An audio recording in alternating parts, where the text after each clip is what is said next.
Ah, bonjour. On se connaît pas du tout. Bah alors, c'est combien de temps qu'on se connaît pas? Je pense qu'on se connaît pas depuis 30 ans. Hein. 30 ans, ouais, moi 31. 31, c'est vrai. Ouais, C'est vrai, j'avais oublié. Ça passe vite. Écoute, bon bah du coup, je suis ravie de te rencontrer aujourd'hui. Je découvre que t'es mon frère, donc truc de dingue, hasard de dingue. Putain, la sœur en chant. On m'aurait dit que j'avais une sœur. Incroyable. Du coup, j'ai un frère.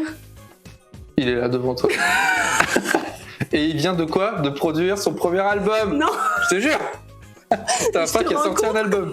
Ça, mais quelle fierté. Bah oui. J'ai pas n'importe quel frère. Non. Bonjour. Bonjour. Bonjour tout le monde. Aujourd'hui, on se retrouve à Chalon-sur-Saône.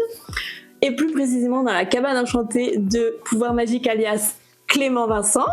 Et je suis ravie parce qu'en fait, je découvre aujourd'hui qu'il est mon frère et qu'en plus, il a sorti un album, son premier album solo qui s'appelle Cycle ou Cycle. Il est très excité comme vous pouvez le constater. Quand j'étais plus jeune, j'avais ma chambre juste à côté de la sienne et j'entendais Tiesto à fond sur les enceintes. Pour mon plus grand bonheur, je ne sais pas, mais je l'entendais. Je voyais Clément bidouiller sur des logiciels de 3D. Pour essayer de créer des persos, pour les animer, pour créer des mondes. Et il y avait déjà ce truc de création et de magie. Et ce que j'aimerais, c'est que maintenant, tu nous présentes... Ah. Bonjour. C'est que tu nous présentes... Vas-y. En quelques mots, ce projet, enfin ce que tu as envie de dire sur... Pouvoir Magique. Oui, alors mon projet Pouvoir Magique, l'album s'appelle Cycle ou Cycles en anglais. Donc je l'ai sorti là tout récemment sur le label Jarring Effect. Applaudir. Bravo. Voilà. Bravo Jarring et bravo. Il applaudit. Oh wow, il sait faire ça aussi. Il sait faire ça. C'est faux. Achetez mon vinyle. Non, bah alors écoute, ce projet, donc Pouvoir Magique, c'est un projet de musique électronique fantastique. Je dis ça parce que on a du mal à me mettre dans une case parce que c'est pas techno, c'est pas bass music, c'est pas de la house. Mais t'es incasable. Je suis incasable. Oui, bah en fait le truc c'est que il y a des grosses inspirations, voilà, cinéma fantastique, il y a des inspirations spirituelles et tout ça avec la musique électronique aussi. Il y a des inspirations très traditionnelles, très musique ancienne, notamment dans tout ce qui est percussion, etc. Donc il y a, je vais le montrer à la caméra, il y a 14 morceaux dessus. Et sur ces 14 morceaux, bah, il y a des ambiances un peu différentes à chaque fois. Donc ça reflète un peu tout le chemin que j'ai accompli créativement parlant jusqu'à maintenant. Et sous couvert de il y a des morceaux plus lumineux, il y a des morceaux plus agressifs, des morceaux plus sombres. Il y a des interludes, des choses plus atmosphériques, il y a des choses beaucoup plus club, il y a des choses plus tentées un petit peu. Je dirais pop dans les structures, mais voilà. En fait, t'as l'extérieur, donc ça représente un peu le côté obscur, et puis t'as tout l'intérieur très très lumineux. Et tu retrouves un peu mes créatures que je développe dans mon univers visuel, qui sont un peu des métaphores des démons intérieurs, etc. C'est un petit monstre avec qui t'as un lien plutôt de proximité. Ouais, je peux le sortir, il est juste là d'ailleurs. Ouais, pourquoi pas.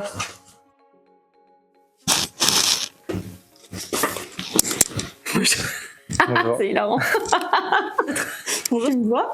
Ah oui, bien sûr, je te vois. Par la bouche, par les yeux, par la bouche. Je ne dévoilerai aucun secret. C'est quoi? Donc voici Traor. Traor, l'extraordinaire Traor. Il est stylé, hein. J'aime beaucoup. Donc, je vais l'enlever, je vais le mettre à côté de moi. Voilà, on le garde vers nous. Petit alter ego. Alors, donc, j'avais très envie d'approfondir un sujet qui me passionne, à savoir le processus créatif. Ouais.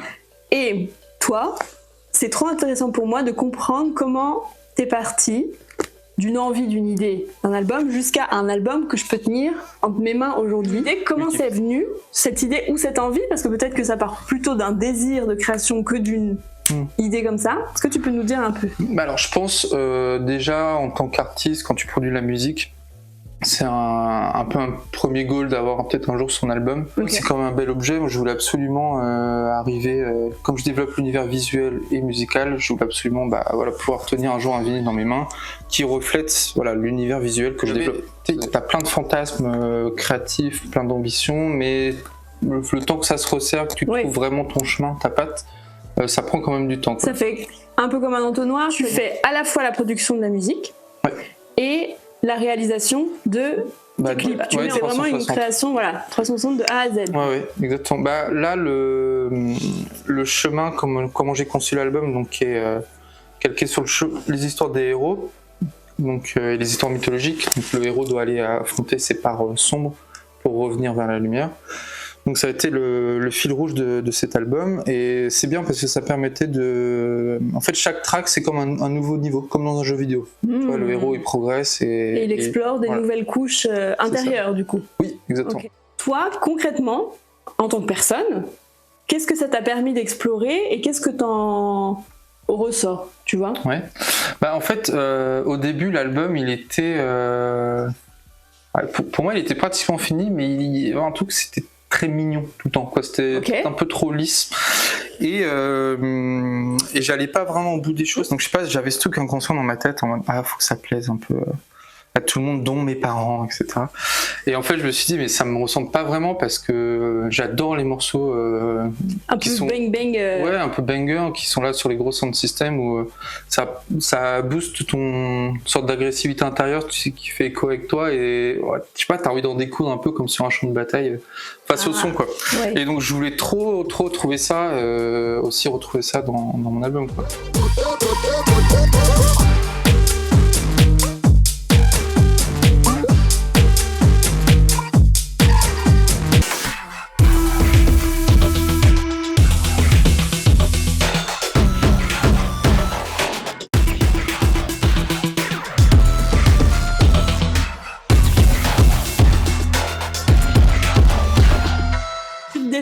D'un regard intériorisé que tu peux avoir de ce que vous pensez, tes proches ou quoi, pour aller vers quelque chose qui te ressemble plus. Ouais, exactement. Ouais. Okay. C'est pour ça, souvent les artistes disent faire un album, c'est assez thérapeutique. Donc au-delà de juste ce détail-là, il y a eu plein d'autres choses que j'ai mis dans l'album qui m'ont permis de faire un chemin aussi sur moi-même, donc c'était chouette. Et donc du coup, dans ton album, on part de Myth de Magic, qui est la track numéro 1, jusqu'à Résurrection, qui est la track 14. Donc tu nous as expliqué que ça faisait justement un cycle entier. Ça t'a permis, chaque track, d'explorer une couche un peu différente, comme si on entrait un peu dans une nouvelle pièce de soi, peut-être aussi un peu, tu vois. Très, très construit sur le cinéma, oui. Mais typiquement, Myth the Magic, c'est un peu comme un prologue, et Résurrection, c'est un peu comme un épilogue, quoi. Moi, ça me fait penser à la fin dans Le Seigneur des Anneaux, quand c'est quoi, Aragorn, enfin, quand Gandalf, là, il met la couronne à Minas Tirith. Non, il lui dit pas May the Force be with you. Non, c'est dans Star Wars. Mais très bien aussi Star Wars. Non, il lui dit un truc comme ça, genre. Il dit God Save the Queen aussi. Alors... Je crois. T'as entendu en elfique. En elfique. Parce que toi, tu parles couramment, du coup, tu peux nous en dire un peu plus sur ta pratique de l'elfique. Ça met un peu de magie dans ma vie, j'aime bien. Est-ce que c'est ça ton pouvoir magique? Peut-être. Il parle l'elfique. Putain, les gars, j'ai une exclue. Oui, non, mais Résurrection, c'est vraiment le truc ça t'ouvre le cœur, et t'es presque soulagé de cette belle fin qui est pleine d'envolées, d'amour. Ouais, c'est une fin assez...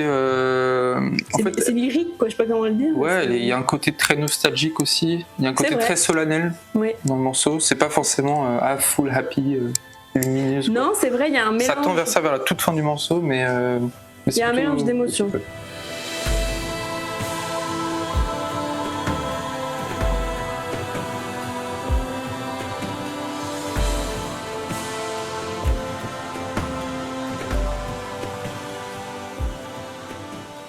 Chaque morceau a un aspect cinématographique et synchronisable à 100%. Donc peut-être une étape ultérieure sera un film pouvoir magique. Ce serait extraordinaire. Mais déjà, je peux faire appel à tous les réalisateurs et réalisatrices. Écoutez mon album et mettez ça dans vos films.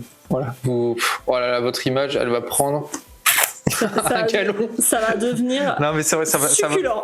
Ouais, non, mais il y a des morceaux qui apportent une très très belle émotion. Donc, oui, dans un film, dans un moment un peu où le personnage est un peu... tu peux accompagner le personnage à différentes étapes. Totalement. Ça marche. De toute façon, il est conçu comme un long métrage auditif. Donc là, pour la musique, quand tu as ton intention, tu te mets, c'est quoi, des morceaux qui te viennent en premier, des instruments? C'est quoi le premier truc qui te... Souvent, c'est une émotion, ou parce que j'ai une émotion précise sur un autre morceau que j'ai écouté, ça me donne envie de créer mon propre morceau. Pour exprimer quelque chose, quoi, cette émotion-là. Ouais. Ok. Ouais, souvent, c'est des trucs, Tu choisis tes instruments selon l'émotion. Ouais. Après, je sais que j'aime beaucoup commencer par des rythmiques et me dire, ah putain, si ça groove bien, s'il y a un bon impact entre les tambours, la musique électronique, les subs, etc. Je trouve que ça me fait une bonne base assez solide, mais parfois ça dépend. Parfois je commence par une mélodie. Mais ça dépend de mon énergie du moment. Ouais. Ok, donc hyper adapté à comment tu te sens, mais plutôt un rythme qui guide le début, quoi. La fondation, ça va plutôt être le rythme. En général, c'est ça. C'est ça. Mais j'essaye un peu de m'enlever de cette manière de travailler parce que tu vas pas te focaliser sur l'aspect émotionnel du morceau, mais plutôt sur l'aspect technique et la façon dont ça va sonner, etc. Et ensuite, des idées créatives, mélodiques peuvent venir par-dessus. Mais tu vois, c'est pas forcément la bonne chose. Si tu veux faire un trop beau morceau émotionnel, par exemple, il vaudrait mieux commencer par juste un piano-voix, par exemple. Et voir le rythme après, tu veux dire, c'est ça. D'accord, ok, je comprends. Oui, parce que sinon, tu as tendance à t'enfermer un peu trop dans ce truc structurel et pas forcément garder l'élan d'émotion du début. Ouais, c'est ça. D'accord. Mais comme je t'ai dit, ça dépend de mon énergie. Si je veux faire un morceau où j'ai envie que ça transpire l'aspect transcendantal de l'humain qui danse jusqu'à la fièvre, etc. Dans ce cas-là, oui, je vais y aller full. Tu vas à fond sur le rythme. Ok. Parmi ces 14 tracks, laquelle s'est fait le plus facilement et laquelle a été plus compliquée? Et pourquoi? La plus facile, je crois, c'est Filia. J'étais hyper inspiré et on entend comme un espèce de solo de flûte. Et tout ça, je l'ai joué au clavier de manière très fluide. Ça coulait de source, quoi. Et tout le morceau, donc c'est un morceau qui est autour de l'amour, mais aussi de l'amour de l'amitié, quoi. Tu vois. Ok.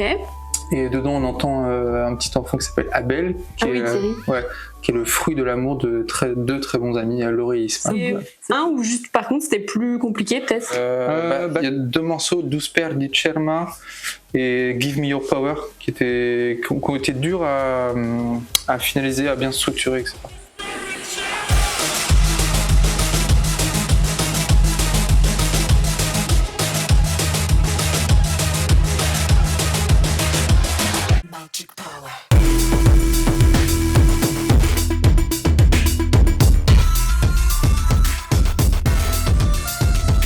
Les morceaux qui sont plus violents, où il y a plus d'agressivité, en fait c'est pas facile parce que t'as souvent tendance à vouloir mettre des couches ou des trucs, il faut que ça cogne, qu'il y ait une bonne dynamique, etc. Donc techniquement c'est pas le plus facile pour arriver à des niveaux d'impact. Il faut mettre des petits trucs, mais tu vois c'est des petits détails, mais qui ensemble fonctionnent, font un tout. Donc, si tu compares ça à de la cuisine par exemple, c'est pareil. Si tu mets trop d'ingrédients, vraiment c'est... Tu satures et tu sais plus ce qu'il y a dedans. Ok. Est-ce que dans l'album, il y a un truc que t'as glissé ou genre juste toi tu sais qu'il y a ça dans l'album, genre un petit sample quoi? Est-ce que tu peux nous en partager un petit qu'on essaye de retrouver Il y en a un qui est très évident, c'est un sacré jeu de piste, c'est le cri d'un paon. Il fait comment le paon? Ah oui, lui je l'ai remarqué. Ouais, il y en a partout. On le retrouve dans plusieurs tracks. Ouais, il y en a partout. Et il y a même un morceau de coup avec Fakir qui s'appelle The Peacock Dance.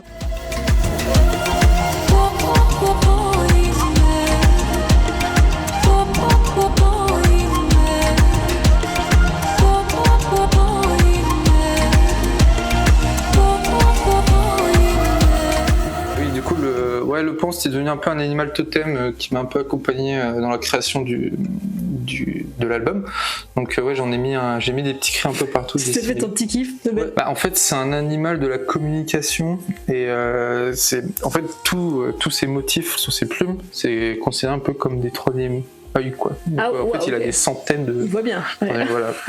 Et puis il est assez majestueux. J'aime beaucoup comment il est représenté. J'aime beaucoup les couleurs aussi. Si vous repérez le nom exact de Léon dans l'album, vous gagnez un vinyle et une date en concert. Allez. Oh là là. Rajoute ça. C'est généreux. Et non, c'est tout. sorry. Là, je viens de dire pardon en elfique. sorry.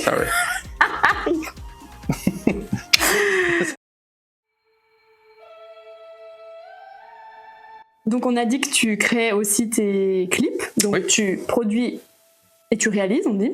C'est ça.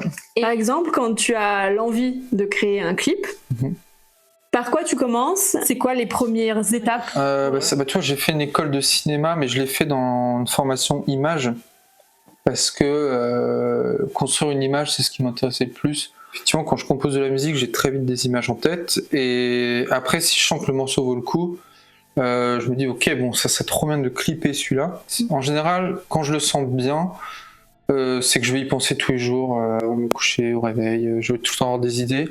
Et après, bah, tu sais, je fais toute la mise en scène dans ma tête, et après, je storyboard tout.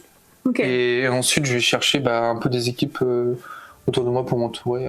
Ça, je trouve que le storyboard, déjà, oui, ça te guide. Je sais qu'il y a des gens qui travaillent sans, mais moi, ça me guide beaucoup. Puis ça permet de bien présenter ta vision. Oui, de la faire sortir un peu, quoi, qu'elle devienne. Même si, bon, à travers des petits dessins un peu faits rapidement, toi, t'imagines, tu vois tout l'aspect post-production de tous les effets spéciaux qui vont arriver après coup, mais eux, les équipes ne comprennent pas forcément ce moment. Donc, il faut arriver à se faire comprendre aussi à ce niveau-là. Oui. Sauf certains clips où j'ai pu y aller tout seul, où j'ai fait un vidéo trip où je plantais ma caméra, je me mettais sous les costumes. C'est pour quel morceau, par exemple? Ça, c'était pour Fantastic Child.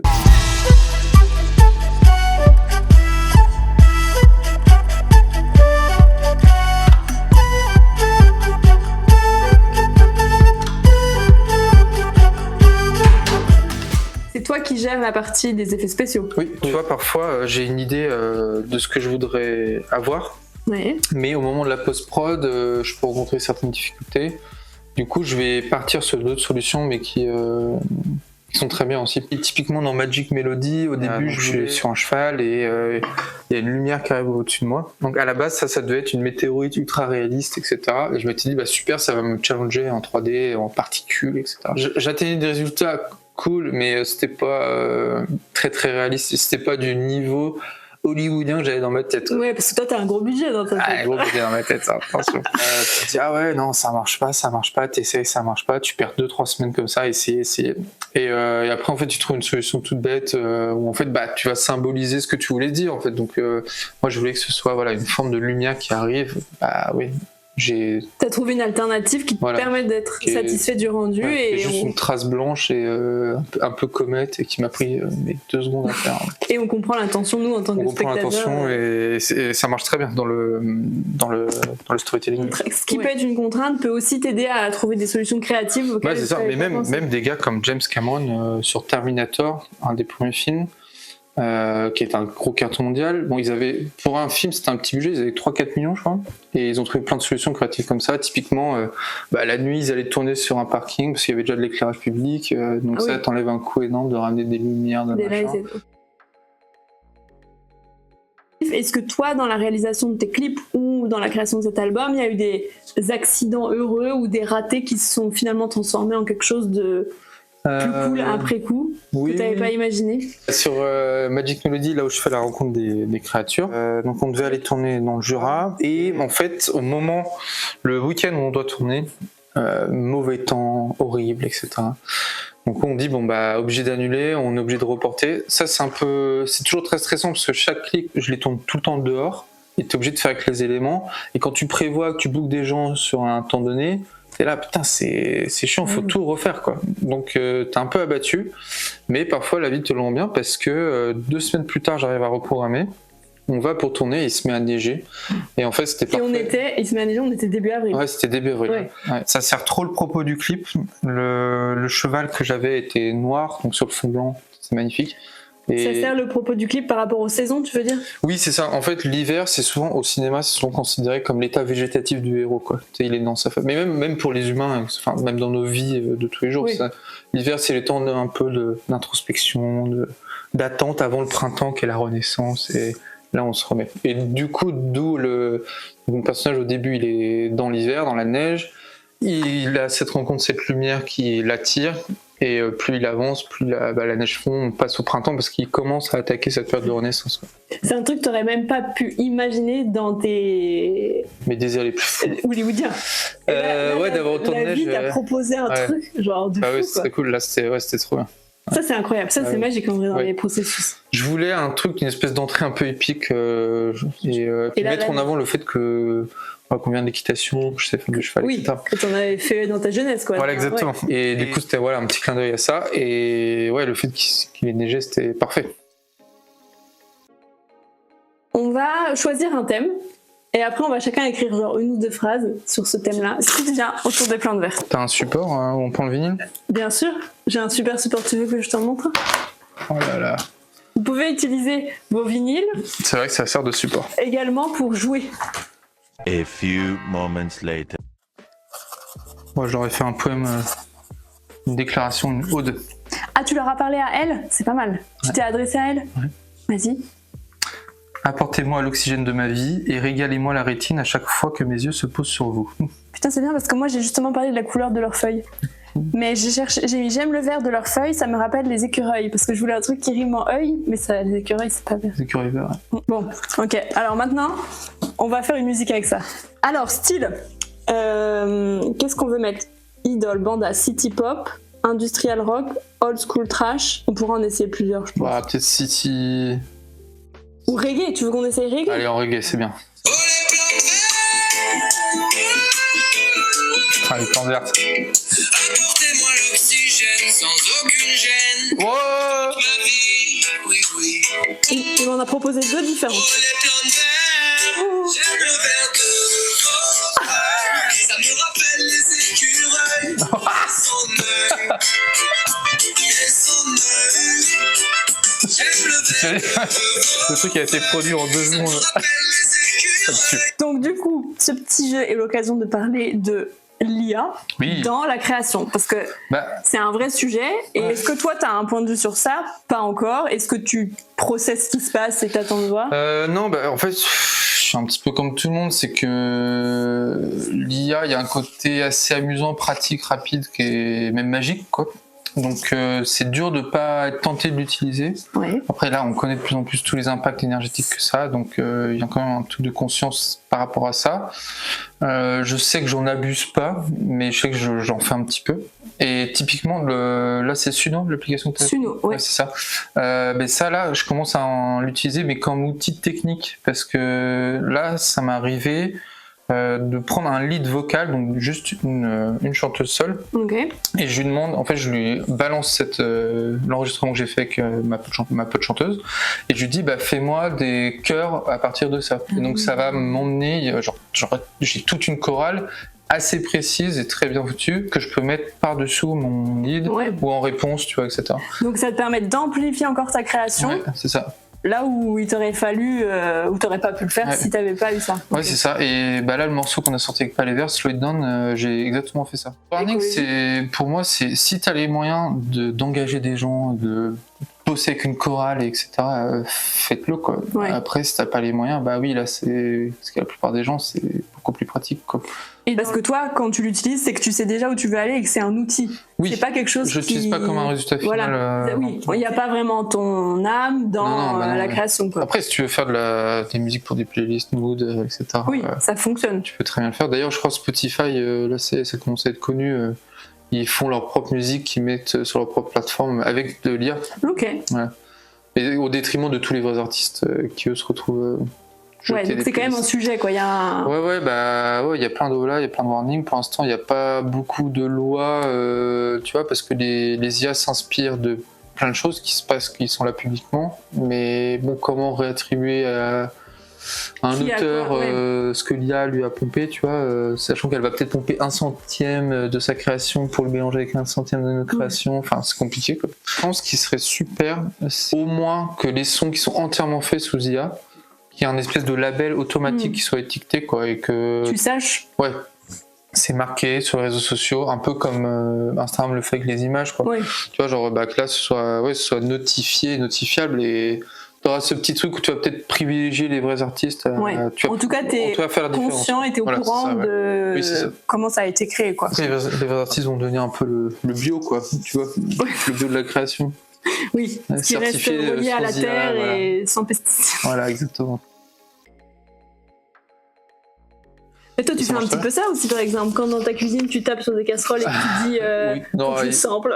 oui, non mais oui, j'aime bien récupérer des objets, et j'ai un parcours dans l'électroacoustique aussi au conservatoire. Donc il y a ce travail de matière, d'aller choper des sons, de l'exploiter, tu le grattes, tu le tapes, tu le frottes avec un autre objet, etc. Donc tu crées beaucoup de matière sonore que tu enregistres et après que tu peux réutiliser, resampler, etc. Et est-ce que quand tu crées, par exemple, dans ton studio, dans ton scope de création, est-ce que tu as des textures auxquelles tu penserais là, comme ça, qui sont plus présentes que... Ouais, bah le bois, le métal aussi, j'aime beaucoup. Le côté cloche, oui. Ouais, il y a des trucs aussi, parfois, dans les... Je vais t'amuser, j'avais frotté un ballon en plastique. Et en fait, le frottement, je l'avais complètement ralenti. Ça faisait des espèces de vibrations. Genre... Tu vois, tu peux aller très loin dans le son, quoi. Oui. Donc il y a des trucs comme ça d'expérimentation que j'aime bien. À partir d'une matière, tu reconnais pas du tout ce que c'est. De manière générale, j'aime beaucoup jouer sur la vitesse des sons, donc parce qu'en fait, c'est comme rentrer dans le son. Tu sais, tu le ralentis par exemple au maximum, et du coup, t'as toutes les phases qui composent le son. Et, Ouais, c'est fascinant. Ouais, c'est cool. Est-ce que tu peux, à travers un goût, par exemple, avoir une envie de création ou pas du tout? Ah, pas vraiment. Je suis pas comme dans les Pixar à prendre un plat et le repartir en musique. Voilà. Ah, Ça y est, il y a une note qui monte là, ratatouille et tout. Non, pas trop. Non, bah après, non, mais non, par contre, associer une ambiance musicale à un type de repas, ça va méga bien. Je trouve que ça change complètement l'atmosphère du repas. Si t'écoutes des sons hyper vénères et tout, Oui. tu vois, en vrai, ça change le mood de ton repas. Oui, c'est vrai. Alors que si t'écoutes des sons un peu, je sais pas, un peu de cumbia, célébration, funky, cumbia, latino, tout, ça se met en adéquation avec le plat. Ouais. Ok. Dans le tarot, la carte numéro 1, c'est celle du magicien. Il est souvent représenté comme une personne assez jeune où le cœur, la tête et les mains travaillent ensemble. C'est la personne dans l'archétype qui est capable d'alchimiser avec ce qu'il a. Voilà, c'est l'élan créatif. Le pouvoir magique qui est quand même le nom d'artiste. Est-ce que tu le mets dans la création? Est-ce que tu le mets dans ce que crée la musique entre les gens? Il est où le pouvoir? Ouais, plutôt là-dedans, dans ce que la musique crée sur soi-même et sur les gens, en fait. En fait, il faut que je détermine un peu plus ces questions, et j'aimerais faire d'ailleurs des recherches là-dessus, sur le côté, la musique, ancestralement parlant, elle a été inventée pour communiquer, et aussi dans tout ce qui était rituel religieux, quoi. Donc il y a un côté très spirituel dans la musique et de connexion avec l'au-delà. Par rapport à ça, est-ce que toute musique a une certaine forme de spiritualité, tu vois, au final? Et du coup, parfois, j'ai l'impression, oui, tu vois, même un morceau ultra mainstream peut parler d'amour et de religion, tu vois, genre Madonna, Like a Prayer, ou des choses comme ça. Ouais, il y a le côté fédérateur de la musique, le côté d'être ensemble, reliés sous une même bannière. Ouais, la musique a un certain pouvoir magique comme ça sur l'humain, même sur les animaux, sur les plantes. Si on parle de sonothérapie, donc c'est la guérison à travers les sons, totalement magique aussi. Ça peut avoir un pouvoir bénéfique comme maléfique aussi. En période de guerre, les gars, ils envoyaient des sons horribles au-dessus des tranchées pour faire péter des câbles aux gens. Ah ouais. Ah bah, quand tu te mets pendant une journée en boucle des bruits horribles, des bruits de cris, comme ça. C'est vrai que tu pètes. Et ils mettaient des enceintes sur des hélicoptères, ils faisaient tourner ça au-dessus. Ouais. Tu pètes ton crâne. Tu pètes ton crâne. Les avions qui arrivaient en piqué, la tête gros sifflant, les torpilles et tout ça, c'est étudié pour faire peur aussi. Donc le son a un vrai pouvoir, un vrai impact. Oui, c'est quand même un des sens les plus sensibles, je pense, chez l'être humain. C'est une agression. C'est quelque chose qui peut nous permettre de voir derrière, en fait. C'est-à-dire qu'on spatialise notre environnement. Par ce qu'on entend. Pour notre instinct, on peut vite savoir s'il y a un danger qui arrive. Ouais. Alors que notre vision, on reste là, sauf si on tourne la tête, mais on reste sur un champ. Ouais, c'est vrai. Mais et le son, aussi, le pouvoir magique du son, je trouve, c'est que c'est du vide, quoi. Ça se propage dans l'air, quoi. Mais il y a quelque chose de très physique qui peut se ressentir aussi. Quand tu es face à un gros sound system, que tu as les basses qui tapent dans la cage thoracique, ou quand tu es face à un tambour, il y a quelque chose d'assez puissant et... Que tu ressens. Ouais. Et il y a un truc, t'es connecté à une énergie assez terre, et en même temps, via les mélodies, via la façon dont les sons sont arrangés, je sais pas, il y a quelque chose de cérébral qui se crée, et d'esprit, et donc tu relis un peu du sol au ciel, tout ça, quoi, puis t'es au milieu, quoi. Ça fait un pont, quoi. C'est comme un pont entre les différentes dimensions. Ouais. Et plus le côté émotionnel d'une musique qui peut te rappeler un souvenir, qui peut raviver une mémoire, qui peut te replonger dans une émotion particulière, une tristesse, de la joie, En fait, en fonction de ce que tu vas écouter dans la journée, ça va complètement influencer ton état d'humeur. Ça te fait voyager dans le temps, Totalement, ouais. dans le temps, dans les souvenirs Ouais. et tout. La musique d'Howard Shore du Seigneur des Anneaux, je sais qu'elle m'a beaucoup marqué quand j'étais petit et j'écoutais le CD en boucle tout le temps. J'écoutais ça, j'écoutais les choristes aussi parce qu'il y a des chorales très très belles. Et en même temps, j'écoutais la musique de Denis Ferrer qui était là-haut, je me suis fait écouter Vitalik, Tiesto, etc. Mais tu vois, oui, les artistes qui m'ont inspiré, je les ai remerciés parce que sans leur travail, il n'y aurait pas le mien non plus, tu vois. Bah, c'est ça. Voilà. Tu t'es nourri de ça et ensuite Bien tu sûr. fais ta création à toi. Tout comme j'espère je vais inspirer d'autres artistes plus tard. Ça, c'est beau. Ça aussi, c'est un pouvoir magique. Et il y a un truc que moi, je me demandais, c'est comment tu sais que tu arrives à la fin de la création, que ce soit d'une musique, d'un clip, d'un album. Ouais. Là, il faut s'arrêter parce que sinon, ça peut durer. Oui, bah Pour la vie. tu te mets des deadlines, quoi. Parce que Ok. en soi, ta création, elle peut ne jamais être finie, ça peut tout le temps bouger, tout le temps évoluer. Donc, même pendant Ouais, le ça. Covid, j'ai commencé à prendre le temps, comme beaucoup d'artistes, hein, donc à me lancer dans un projet d'album. Ouais, c'est marrant parce que au début, j'étais là en mode album. Tu sais, t'as des dossiers, là. Album 2021. Album 2022. Tu sais, après, tu décales tes morceaux. Album 2023. Dès quand est-ce 24. que ça va se finir? Et en 2024, je rencontre Jarring Effect lors du Mama Festival à Paris. Et du coup, là, ça y est, enfin des gens qui me répondent sur mes démos. Merci à eux. Et du coup, voilà, la roue était lancée. Ça y est, l'album allait partir en production avec un vinyle, etc. Et donc là, je savais que j'avais tic-tac, il me restait Ouais. à peine un an pour bien tout finir. Bah, ça aide à boucler tes projets. Ok. Après, tu sens aussi quand un morceau t'arrive au bout de tes capacités créatives. Ouais, même tu sues sur le truc, mais là, à partir du moment où ça devient hyper chiant et hyper complexe, il faut passer à autre chose. Ok, là Oui. tu te dis, Oui. on arrête pour ça, quitte C'est ça. à ce qu'il ait une autre vie plus tard, mais là tu sens que t'es. Ouais, exactement. Ok, donc c'est un de l'ordre du. Bah, sur l'album, il y a plein de morceaux qui dataient, qui étaient dans le fond de mes disques durs. Puis tu sais, au moment de faire l'album, j'ai quand même tout réouvert un par un, toutes les démos, en me disant est-ce qu'il n'y avait pas un truc que j'ai un peu lâché de côté et qui en fait mériterait d'être fini. Mmh. Et bien sûr que si, il y en avait, donc Genre. tu reprends les choses. Et tu l'as mis dans quel morceau par exemple?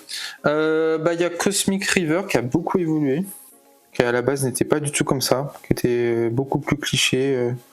Et là, il a pris des sacrés galons. Ouais, Luminare aussi, j'ai enlevé toute la rythmique. Voilà, après, il y a eu un travail avec Théo Team aussi qui m'a aidé un peu sur la fin, qui était un regard extérieur qui m'a permis aussi d'être un peu acteur dans ma création, mais drivé par quelqu'un, tu vois. Ok, ouais, pas solo. Ouais, ça c'était bien.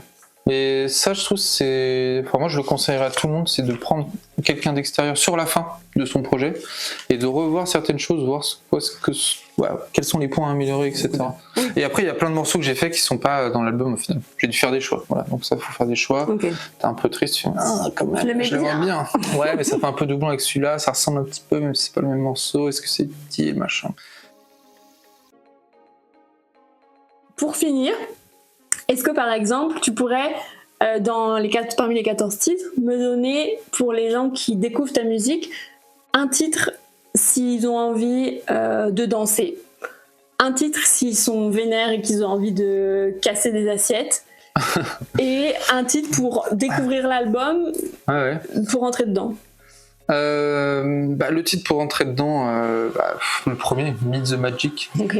Il y a c'est sur des chants bulgares, il y a un côté très spirituel, en même temps ça balance bien avec des grosses rythmiques assez militaires. C'est plutôt cool, moi je l'aime beaucoup ce morceau. Après, pour casser des assiettes, il y en a deux. Il y a 12 paires d'Ichalma qui est très très violent, mais c'est l'apocalypse ce morceau. C'est plus que des assiettes là, peut-être. Ah, c'est une pluie d'assiettes quoi. Ouais, ok. Et Deeper, très très bien. On a envie de sortir un peu. Ça sur ses têtes un peu. C'est beaucoup le feu. Ok. Give Me Your Power qui est bien aussi parce que Donne-moi du pouvoir, elle est entre agression et en même temps hyper groovée avec la basse comme ça. Pour danser, The Peacock Dance, le morceau que j'ai fait avec Fakir. Et puis qui va bien avec Fantastic Child aussi, qui sont des morceaux dans des mélodies très joyeuses, un peu débile guillerette, inspiré Moyen-Âge. Voilà. Ouais, Fantastic Child, t'as envie de courir dans Ouais. dans un champ de blé sous le Danser soleil. comme un petit troubadour. Ouais, c'est vrai. Ouais, Comme dans après, le clip. les morceaux comme Cosmic River, le deuxième de l'album, t'es plutôt sur une danse un peu mystérieuse, extatique, comme ça. Ouais, t'as plein de notes différents. Tu peux, en fait, ce que tu nous dis, c'est qu'on peut danser sur tous les morceaux Bien sûr. de l'album de manière différente. Ouais, bah, oui. Oui, il y a d'autres morceaux comme New Spark, c'est dans les rythmiques, c'est inspiré du producteur Timbaland, tu vois, donc c'est assez hip-hop dans les rythmiques. Mais alors pas par-dessus, le morceau c'est pas du hip-hop, mais bref, tu vois, il y a différents trucs comme ça. Et une musique de l'album que tu rêves de jouer en live. Alors, je sais que ça va pas être un mood du tout festif, mais c'est le morceau Luminare. En fait, c'est un morceau très ambiante, mais il y a toutes ces énormes voix qui s'amènent et tu sais, qui englobe vraiment, et sur un bon gros sound system, tu vas tout ressentir, genre. Ouais, bah en fait, le son, tu te prends comme des espèces de vagues de lumière, quoi, genre. Ah ouais. Ouais, il y a ce côté-là. Donc ça, j'aime bien. Merci d'avoir accepté mon invitation pour parler de ton nouvel album. Il y a quelque chose dans ton travail qui, moi, je trouve magique, c'est justement cette capacité que tu as à mettre en image tes musiques et à les visions que tu as dans ta tête, à les rendre concrètes. Et ça, je trouve que c'est très inspirant, tu vois, de voir quelqu'un comme ça qui a sa vision et qui est capable de lui donner forme dans la matière. Créativement, c'est inspirant. T'as rien à répondre sur ça. Je prends. Voilà. Si on veut l'acheter, où est-ce qu'on peut l'acheter ? Vous pouvez le trouver sur Bandcamp, le vinyle. Il y a aussi Coroneco qui est le distributeur qui a sa boutique en ligne. Et sinon, vous pouvez le streamer sur toutes les plateformes. Ça, c'est disponible vraiment partout, de chez partout. Vous voulez avoir un bel objet. En plus, il y a le petit. Ça, c'est une petite matière différente sur le liseré, là, le cercle. Et donc, ça réfléchit la lumière. Ouais. Voilà, et ça... Non, c'est vraiment. C'est la petite touch. C'est travaillé au point Alors, au début, je voulais que ce soit relief sur le titre, mais ça coûtait une thune. Ouais. Mais si on vend les 500 premiers, on pourra sûrement en represser. Tu pourras te faire le petit plaisir d'avoir du relief sur ta typo. Et alors pour ça, n'hésitez pas vraiment pour le relief sur ma typo à acheter les vinyles. Acheter la première vague de vinyles. Donc un album qui est quand même, on va pas se cacher, très très beau. Merci, le plaisir. On peut applaudir Pouvoir Magique. Bravo, Pouvoir Magique. Ouais. Interview Pouvoir Magique. Fin. Fin. Yes. J'ai tapé comme ça, genre.